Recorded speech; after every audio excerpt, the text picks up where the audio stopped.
আজ বাসায় তৈরি করলাম সুগন্ধি গরুর মাংসের বিরিয়ানি। গরুর মাংসের বিরিয়ানি কে কে খেতে পছন্দ করো বলতে একদমই ভুলো না। চলো দেখে নিই ঘরোয়াভাবে কিভাবে আমি গরুর বিরিয়ানি তৈরি করলাম। আমি যা যা উপকরণ দিয়েছি তা প্রতিটা মেয়ের ঘরেই থাকে, তাই তৈরি করতে কোনো সমস্যাই হবে না। আমার বিরিয়ানিতে আলু খেতে খুব ভালো লাগে, তাই আমি গোটা আলু কেটে নিয়েছি এবং পেঁয়াজ সাথে মাংসটাকে ভিজিয়ে নিয়েছি। এখানে আমি নিয়েছি কিছু গোটা মশলা এবং প্যাকেটের বিরিয়ানি মশলা। কেউ চাইলে বেটে ইউজ করতে পারো, তোমরা চাইলে সব কিছুই বেটে ইউজ করতে পারো। এখানে দেখে নাও এক ঝলক যে আমি কি কি ইউজ করেছি।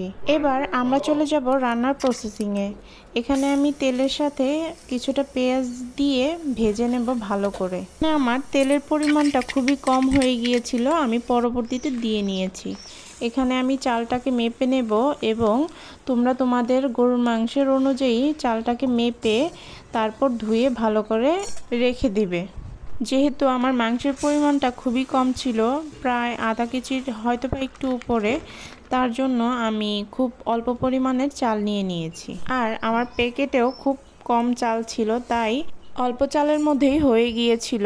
মাংসের পরিমাণটা বেশি থাকলে অবশ্যই তোমরা চালের পরিমাণটাও বাড়িয়ে নিতে পারবে, এতে কোনো প্রবলেম নেই। শুধু প্রতিটা ইনগ্রেডিয়েন্টস একটু বাড়িয়ে দিতে হবে, এটা খেয়াল রাখতে হবে। এখানে আমার পেঁয়াজটাকে আমি ভাজতেছিলাম, ভাজা হয়ে গেলে ভালোভাবে ভেজে নেব, মানে ব্রাউন করে নিব। ব্রাউন করে তারপর আমরা নেক্সট স্টেপে যাব। অল্প করে রান্না করলে খাবারটা আরও বেশি স্বাদ হয়, কারণ এখানে প্রতিটা ইনগ্রেডিয়েন্টস বেশি যায় বা পেঁয়াজের মশলাটাও বেশি যায়। এখানে আমি চালটাকে ভালোভাবে ধুয়ে নেব। তোমরাও খুব আলতো হাতে চালটাকে ধোবে, যাতে করে এই চালগুলো ভেঙে না যায় বা মাঝখান থেকে ভেঙে না যায়, এতটুকু খেয়াল রাখতে হবে। খুব ভালো করে ধুয়ে নিতে হবে, 2-3 বার ধুয়ে ভালো পরিষ্কার পানি বের হলে তারপরে এটাকে ঝরিয়ে রাখতে হবে। সম্পূর্ণ প্রসেস আমি দেখাচ্ছি না, তোমরা ভিডিও দেখতে পারলেই বুঝবে যে আমি খুবই স্মুথভাবে চালটাকে ধুয়ে নিচ্ছি। ধোয়া হয়ে গেলেই আমরা এই পানিটাকে ঝরিয়ে রেখে দেব একটা সাইডে। নেক্সট স্টেপে আমরা এই চালটাকে দিয়ে নেব।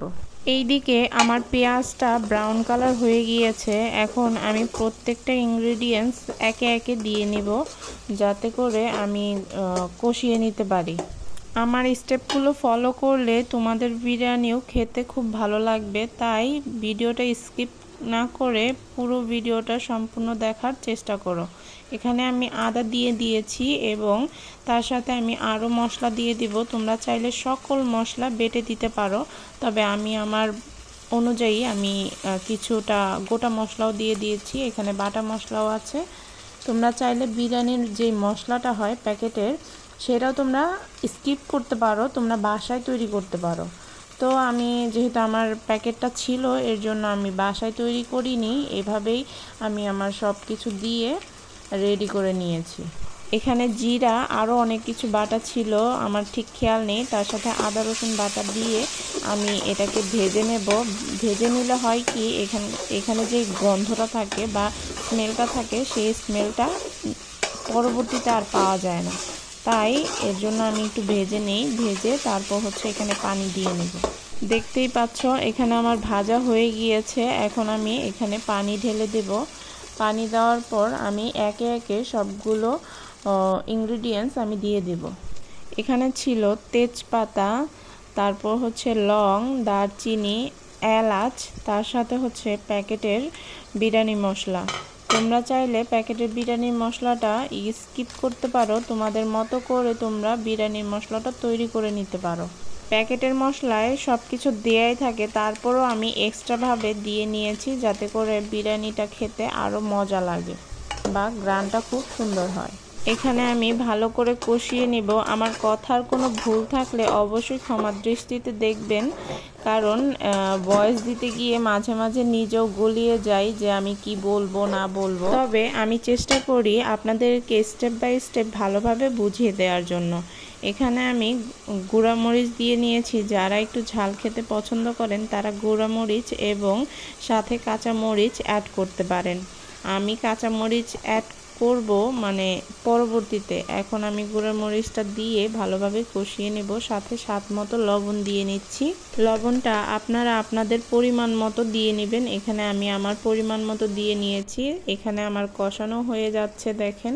কষানোটা হয়ে গেলে এখানে আমি দিয়ে নেব আমার কেটে রাখা গরুর মাংস।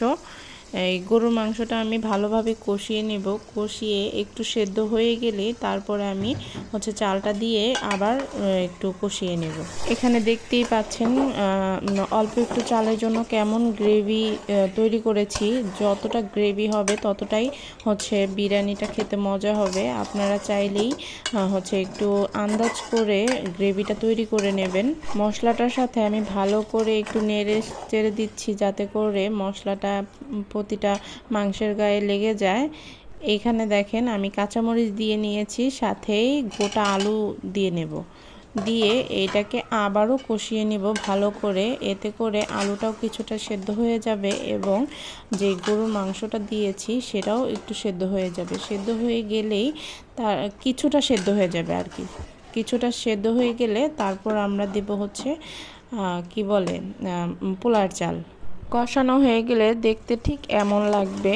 দেখুন খুব গ্রেভিটা খুব সুন্দর হয়েছে এবং এর থেকে পানি ছেড়ে দিয়েছে। দেখেন এখানে ভিডিওটা ভালোভাবে দেখলেই বোঝা যাচ্ছে যে এখানে অনেকটা পানি একাই বের হয়ে গিয়েছে। এখানে গ্রেভিটাও খুব ভালো হয়েছে। এখন আমি চাল দিয়ে নিয়েছি। চাল ঢালার সময় আমার ভিডিওটা নিতে খুব খেয়াল ছিল না। এখন আমি দেখিয়ে দিচ্ছি। চালটাকে দিয়ে আমি এটাকে ভালোভাবে আবার ভেজে নেব। এই তেলের উপরেই ভেজে নেব, যাতে করে বিরিয়ানিটা খেতে আরও ভালো লাগে। বিরিয়ানিটার এই পর্যায়ে ভালোভাবে ভেজে নিলে সেটাকে খেতে আরও ভালো লাগে, ঝরঝরা হয় আর খেতেও ভালো লাগে। দেখেন আমি খুব ভালো করে এটাকে মিশিয়ে নিচ্ছি। মিশিয়ে নিয়ে তারপর আমি এটাকে অনেকক্ষণ ভেজে নেব। তবে হ্যাঁ, ভাজতে গিয়ে আবার সরে যাওয়া যাবে না, এটাকে অনবরত নাড়তেই হবে, না হলে লেগে যাবে। এখানে দেখেন আমার ভাজা প্রায় শেষ। এখানে অবশ্যই গরম পানি দিতে হবে। আমি আরেকটা চুলাতে গরম পানি করে নিয়েছি। এখন আমি গরম পানিটাকে ঢেলে দিচ্ছি। পরিমাণ মতো ঢালতে হবে অবশ্যই, না হলে বিরিয়ানিটা একদম নরম হয়ে যাবে। আমরা যেহেতু ঝরঝরা একটা বিরিয়ানি তৈরি করব, তাই আমাদের পরিমাণ মতো সব কিছু বুঝে শুনে দিতে হবে। দেখতেই পাচ্ছেন আমি এখানে গরম ফুটন্ত পানিটা দিয়ে দিয়েছি। এখন এটাকে আমি ধীরে ধীরে জাল করতে থাকব। আর এই পর্যায়ে একটু বলকানোর পর জালটাকে অবশ্যই একটু ডিম আঁচে করে দিতে হবে, যাতে করে নিচ থেকে লেগে না যায়। এইখানে সব কিছু কমপ্লিট। এখন আমি এটাকে একটু ঢেকে দেব, যাতে করে এটা ভালোভাবে সেদ্ধ হয়ে যায় এবং আমার নেক্সট টাইম আর পানি দিতে না হয়। তারপরও বলা যায় না, তাই আমি গরম পানিটাকেও ঢেকে রাখলাম, যাতে করে গরম থাকে। এই দেখেন আমার আর নেক্সট টাইম পানি দিতে হয়নি। এইখানে একদম ঝরঝরা হয়েছে আর সব কিছু মোটামুটি সেদ্ধ, মোটামুটি না একদম সেদ্ধ হয়ে গিয়েছে। তারপরও আমি এরপরেও আর একটু দমে রাখবো, যাতে করে একদম পারফেক্ট একটা লুক আসে।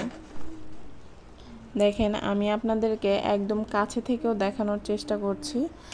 এই তো দেখেন খুবই খুবই খুবই সুন্দর হয়েছে এবং খুব ঝরঝরা হয়েছে। এটা একদমই নরম হয়ে যায়নি, একদম পারফেক্ট, যেটা দরকার ছিল সেটাই। আমি চালগুলো ভালোভাবে দেখে নিচ্ছিলাম যে সেদ্ধ হয়েছে কিনা। আর একটু দমে রাখতে হবে। একদম ঝরঝরা হয়ে গিয়েছে, তারপরে ঠান্ডা হয়ে গেলে আরও শক্ত হয়ে যাবে। এর জন্য আমি আরও একটু দমে রেখে দিয়েছি, যাতে করে এটা একটু সেদ্ধ হয়ে যায়। এই পর্যায়ে দমে রেখে দেব একদম প্রায় 15-20 মিনিটের জন্য। দমে দেওয়ার আগে আমি ভালোভাবে কেচে দেব, একটু কি বলে এটাকে, একটু শেপ দিয়ে নিব। শেপ দিয়ে আমি এটাকে ঢাকনা দিয়ে ঢেকে কিছু সময়ের জন্য আমি এটা দম দিব। অবশ্যই আপনারা নিজেরা বোঝার চেষ্টা করবেন যে আমার দমের প্রয়োজন আছে কিনা নাই। সো একটু চালটাকে একটু টিপ দিয়ে দেখলেই বুঝতে পারবেন যে আপনাদের দমে রাখার প্রয়োজন আছে কিনা নেই। দেখুন এই পর্যায়ে আমার দম থেকে ওঠানো হয়ে গেল। এটাকে দেখুন একদম পারফেক্ট ভাই, আর কোনো কিছুর দরকার নেই। একদম ঝরঝরা আর সব কিছু সেদ্ধ হয়ে গিয়েছে। এমন পারফেক্ট রেসিপি পেতে পেজটাকে ফলো করতে ভুলবে না এবং ইউটিউব চ্যানেল থেকে হলে সাবস্ক্রাইব করতে একদমই ভুলো না। এখানে প্রত্যেকটা জিনিস একদম সেদ্ধ হয়ে গিয়েছে, আমি তোমাদেরকে ভেঙেও দেখাবো। ওয়েট করো, এই তো দেখো একদম একদম সফট, একদম নরম হয়ে গেছে। আমি কিন্তু আলুগুলো কেটে দিইনি, একদম আস্ত আস্ত আলু দিয়েছি, তারপরেও দেখো একদম নরম হয়ে গিয়েছে। আমি ভিডিওতে দেখাচ্ছিলাম খুব সুন্দর হয়েছে, তাই বারবার দেখাচ্ছিলাম। তো এখন আমি তোমাদেরকে পরিবেশন করেও দেখিয়ে দিচ্ছি কতটা সুন্দর হয়েছে এবং খেতেও খুব দারুণ হয়েছে। তাই ভিডিওটা ভালো লাগলে অবশ্যই পেজ থেকে হলে পেজটাকে ফলো করে দিও, লাইক কমেন্ট শেয়ার করো এবং ইউটিউব থেকে হলে সাবস্ক্রাইব করতে একদমই ভুলো না। তার সাথে তোমরা চাইলে আমাকে কমেন্টে জানাতে পারো কেমন রেসিপি চাচ্ছ বা তোমরা কেমন রেসিপি দেখতে পছন্দ করো। ধন্যবাদ, আল্লাহ হাফেজ।